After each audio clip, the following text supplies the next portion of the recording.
What if everything you've heard about thousands of Kurdish fighters attacking Iran is only half true, and the real half is far more dangerous than the headline? Stay with me for the next 25 minutes, because by the end of this video, you will understand something almost nobody explains properly. Before we go further, if stories like this matter to you, hit that subscribe button right now and turn on notifications, because this channel breaks down the Iran conflict piece by piece without the noise. Tap like if you want more videos like this one, and drop a comment once you finish watching, because I read every single one and it shapes what I cover next. Now let's get into it properly. Somewhere in the last few weeks, you probably scrolled past a video, a tweet, or a news clip claiming that thousands of Kurdish fighters launched a massive assault on Iran. Dramatic music, red arrows sweeping across a map, bold text screaming that Iran is under attack from within. It looks like the opening scene of a war movie. Here's the problem. That picture is mostly wrong. Not because nothing happened. Something very real and very deadly is happening on Iran's western border right now. People have died. Real people, with names, with families, with funerals attended by grieving mothers and fathers. But the story behind those deaths is not a Kurdish army storming across a border. It's something quieter, older, and in many ways more disturbing once you understand it properly. To understand any of this, you have to rewind to a single day that broke Iran open from the inside, February the 28th, 2026. On that day, the United States and Israel launched one of the most aggressive, coordinated military campaigns in the region's modern history. This wasn't a symbolic missile strike meant to send a message. This was a full assault on Iran's nuclear program, its missile infrastructure, and its top military leadership, hitting targets spread across roughly 24 provinces in a single coordinated wave. But the detail that stunned even seasoned Middle East analysts wasn't the scale of the strikes. It was who got killed. Iran's supreme leader, Ayatollah Ali Khamenei, the man who had ruled the country for 36 years, was killed in those opening strikes. Think about that for a second. This was a man who had survived an assassination attempt back in 1981, an attack so severe it cost him full use of his right arm. He outlasted presidents. He outlasted sanctions. He outlasted decades of hostility with the West. And then, in a matter of hours, strikes on his compound in Tehran ended that entire 36-year rule, reportedly killing members of his own family alongside him. For almost a full day, Iranian state media refused to confirm it. Outlets kept repeating that he was safe, that he was actively commanding operations. But by March the 1st, the truth came out. Iran declared a 40-day mourning period. A country that had spent nearly 4 decades building its entire political identity around one man suddenly had no supreme leader, a devastated senior leadership, and a desperate scramble behind closed doors to figure out who was actually holding the reins of power. This is the piece almost every viral clip skips completely. You cannot understand why Kurdish opposition groups suddenly looked emboldened without first understanding that the government they oppose had just absorbed the single most destabilizing blow in its entire modern history. An interim leadership council was reportedly assembled almost overnight. Questions swirled about succession, about who truly controlled the Revolutionary Guard, about whether the state itself could hold its shape. And all of this chaos was unfolding at the exact same moment the Kurdish story began forming on the western edge of the country. So who exactly are the Kurds, and why does this border matter so much? The Kurds are the largest group of people on Earth without their own recognized nation. Tens of millions of people, spread mainly across 4 countries, Turkey, Syria, Iraq, and Iran. No flag at the United Nations, no seat at the table, just generations of people living inside borders that were never truly built with them in mind.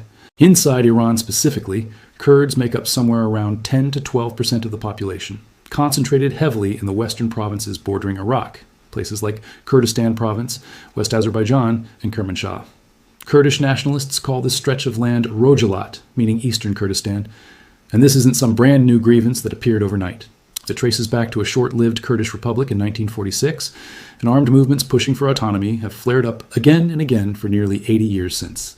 Right now, several of those movements are still active, mostly operating from bases just across the Iraqi border, inside the semi-autonomous Kurdistan region of Iraq. You need to know a handful of names to follow this story.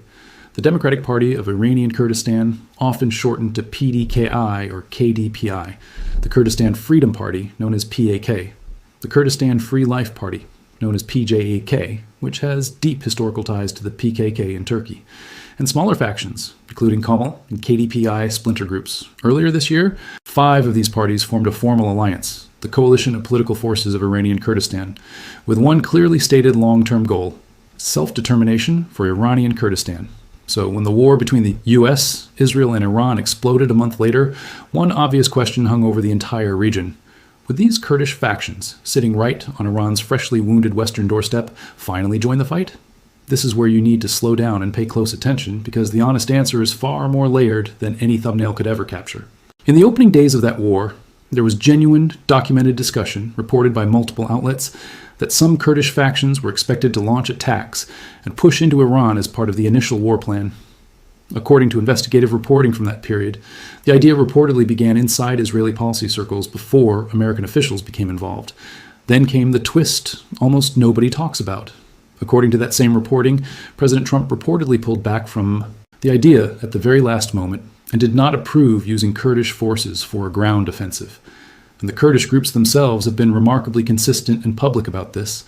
They say again and again that they never received weapons or military support from the United States. One senior party official told a major international outlet directly that his organization received no military assistance whatsoever. Not from Washington, not from European governments, not from any Arab state, despite what he described as repeated requests for exactly that kind of backing. Sit with that for a moment. Kurdish factions were floated as potential leverage against a regime that had just lost its supreme leader and was reeling from strikes across nearly 24 provinces. And then that leverage was quietly shelved. No weapons delivered, no coordinated offensive approved, just the rumor of one. A rumor that, as you're about to see, may have had very real and very bloody consequences anyway. If this kind of grounded, sourced breakdown is something you actually want more of, do me a quick favor. Pause for 1 second, tap that share icon, and send this video to one person who only knows the clickbait version of this story. It genuinely helps this channel grow, and it takes you 5 seconds. Now, while Washington and Tel Aviv were quietly debating whether to arm Kurdish factions, Iran wasn't waiting around to see what would happen. Almost immediately after February the 28th, Iranian and Iran aligned forces launched a sustained campaign of missile and drone strikes against Kurdish opposition bases inside Iraqi Kurdistan. Monitoring groups tracking the strikes documented roughly 200 hits on Iraq's Kurdistan region within just the first 2 weeks. That number kept climbing over the following months. These were not scattered, symbolic strikes. Camps belonging to PDKI, PJAK, Komala, and others were hit directly and repeatedly. By some counts, at least 10 members of these opposition groups were killed in that early window alone, with dozens more wounded. This is the part that completely flips the popular narrative on its head. Before Kurdish groups had done anything close to a coordinated offensive, Iran was already treating them as a threat to be crushed in advance. A regime that had just been decapitated, freshly wounded, and internally chaotic, chose to strike outward at a population it had feared for decades, almost as if to prove to its own people, and maybe to itself, that it still could. By early July, something strange happened on the surface. Tens of thousands of mourners packed into Tehran's Grand Mosala for Khamenei's funeral ceremonies, standing under brutal summer heat, some weeping, some chanting, holding portraits of the man who had led their country for 36 years. Diplomacy between the US and Iran was reportedly frozen entirely during that mourning period. But underneath the surface, on a separate diplomatic track, the United States and Iran had already signed a memorandum of understanding aimed at formally ending the war and working toward a lasting agreement. On paper, that mattered. It represented a genuine attempt to cool things down after a war that had already killed hundreds of people in a single day of strikes, according to Iranian state figures citing the Red Crescent.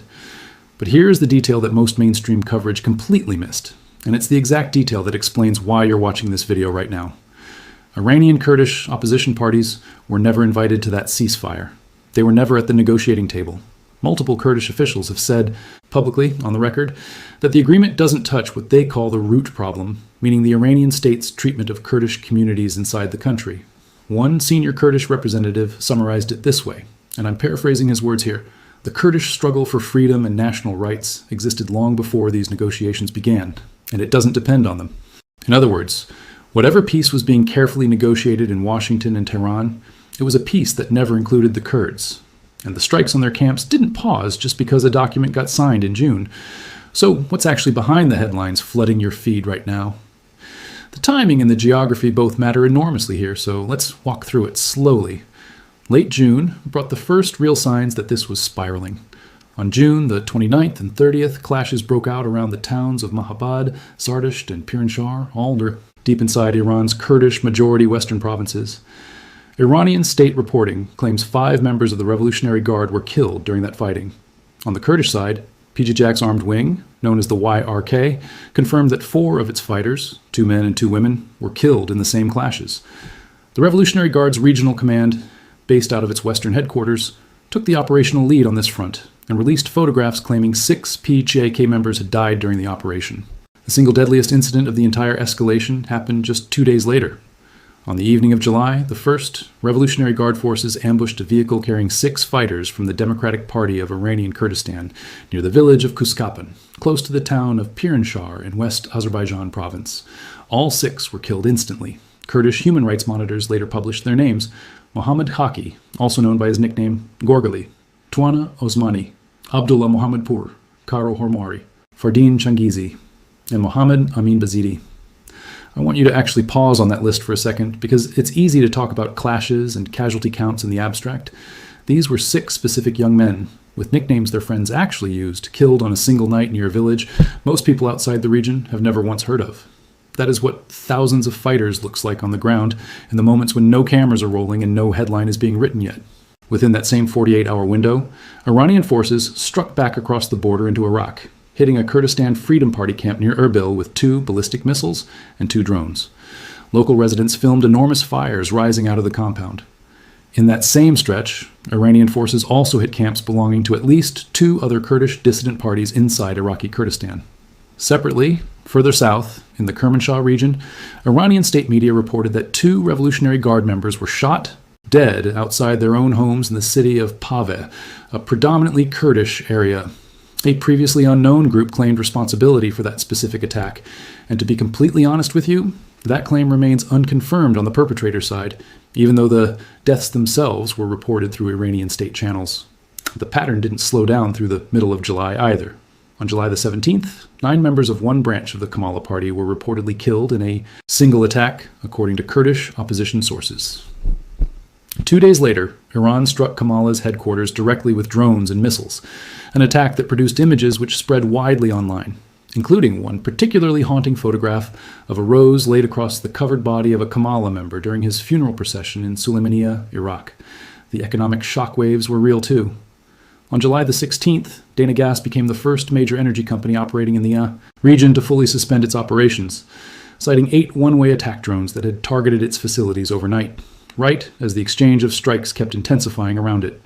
Put all of that together, and you get a documented multi-province campaign of violence spreading across West Azerbaijan, Kurdistan province, and Kermanshah, combined with continuous cross-border strikes into Iraq. Human rights organizations tracking this region have called it the deadliest stretch of Iran-Kurdish violence in over a decade. Before we go any further, if you're finding this useful, do something different for me this time. Instead of just liking the video, leave one word in the comments describing how you'd honestly summarize this conflict right now. I'm genuinely curious what word you'd choose, and I'll be reading through them. Now here's where I need to slow things down and be completely honest with you, because if you only watched a 15-second clip of this story, you would picture a unified Kurdish army finally marching straight on Tehran. That is not really what the actual reporting supports. PJAK, widely considered one of the more capable and battle-hardened of these factions, has gone out of its way publicly to say it maintained what it calls an independent course throughout the entire war. It refused to attack Iran even when the regime was at its most vulnerable, right after Khamenei's death.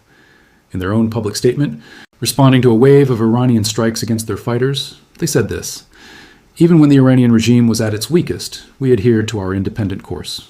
Their official position is that the current clashes are a response to Iran intensifying its operations against Kurdish communities after the ceasefire, not the opening move of some long-planned offensive against the state. A senior fellow at the Foreign Policy Research Institute framed the bigger picture this way in an interview with the Carnegie Endowment. Iran considers the Kurds an important opposition actor with real potential to contribute to future activity against the regime. In his assessment, even if Tehran ramps up its campaign against these Iraq-based factions, the United States likely won't step in either way. Voices closer to the Kurdish American community have echoed that same nuanced red. The president of the American Kurdish Committee told reporters that these latest clashes shouldn't be read as a full-scale uprising, but they also shouldn't be dismissed as routine border skirmishing either. In his words, this is not business as usual. This is not like periodic clashes on the border. This is operations, and it seems to be deep inside. He connected this directly to months of accumulated Iranian strikes against Kurdish areas and opposition-linked sites, both inside Iran and across the border in Iraq. So what does the honest, unglamorous picture actually look like? It's not one coordinated Kurdish army executing some grand master plan. It's several separate, loosely connected factions, each with different ideologies, different chains of command, and at times a genuine history of tension between each other, all reacting to Iran's own escalating campaign against them. PJAK caught in a cycle of retaliation. PDKI fighters ambushed while on patrol. Komala's headquarters flattened by missile strikes. These events are connected, but they are not one single operation. Painting this as thousands of fighters marching in lockstep on Iran massively overstates the coordination involved. And honestly, it does a disservice to just how reactive and fragmented this situation actually is on the Kurdish side. But I don't want to swing too far the other way either, because there is a genuine, serious strategic story sitting underneath all of this noise. Iran just came out of a war that killed its supreme leader, gutted its senior military leadership, and by some counts, killed over 200 people in a single day of strikes. Its nuclear program, its missile capability, and its regional proxy network have all been significantly degraded. Analysts studying the region describe the Kurdish areas as one of the clearest places where you can literally watch Iran's internal fault lines widening in real time. Precisely. While the Revolutionary Guard is stretched thin managing the aftermath of the war, an unresolved succession crisis, and fragile negotiations with Washington, all at the exact same moment. One Kurdish party spokesperson summarized it perfectly to reporters. And again, I'm paraphrasing his words. What's changed isn't necessarily Kurdish capability. What's changed is the perception of Iranian weakness. That is a remarkably sharp way to frame the entire situation. Whether or not these factions can ever mount anything resembling a sustained, coordinated offensive, the simple fact that Iran is diverting significant military resources to its western border right now, immediately after losing its top leadership, and in the middle of fragile diplomacy with Washington, tells you something very real about how thin Tehran's margins currently are. At the same time, Iran isn't powerless here either. It's been pushing hard on both Baghdad and the Kurdistan regional government in Iraq to enforce an existing security agreement from 2023, one that would restrict, disarm, and eventually relocate these Iranian Kurdish factions away from the border entirely. If that pressure actually succeeds, it would squeeze these groups in a completely different way than airstrikes ever could by cutting off their safe haven altogether. And here's a wrinkle that genuinely complicates any clean version of this story. Iran has reportedly used the very existence of those earlier American and Israeli discussions about arming the Kurds, discussions that never actually resulted in a single weapon, being delivered as justification for cracking down even harder on Kurdish communities inside the country, framing the entire situation as a foreign-backed separatist plot. There's a real uncomfortable argument to be made that even discussing Kurdish support without ever following through on it may have made ordinary Kurdish civilians inside Iran less safe rather than more. That is exactly the kind of consequence that gets completely erased the moment this story gets compressed into a 15-word headline built purely for clicks. Before we get into where all of this is heading, I want to ask you something directly. If you've made it this far into the video, you clearly care about understanding this properly instead of just reacting to a thumbnail. So type the word "understood" in the comments right now. It sounds small, but it tells me exactly how many of you are actually here for depth, and it genuinely helps this video get shown to more people who want the same thing. Now let's talk about where this actually goes from here, because the next few weeks matter enormously. According to the Memorandum of Understanding signed between the US and Iran back in mid-June, both sides are supposed to reach a final comprehensive deal by August the 18th. But in a sign of just how fragile that agreement really is, the US and Iran exchanged strikes again in late July, before both sides quietly recommitted to the ceasefire framework.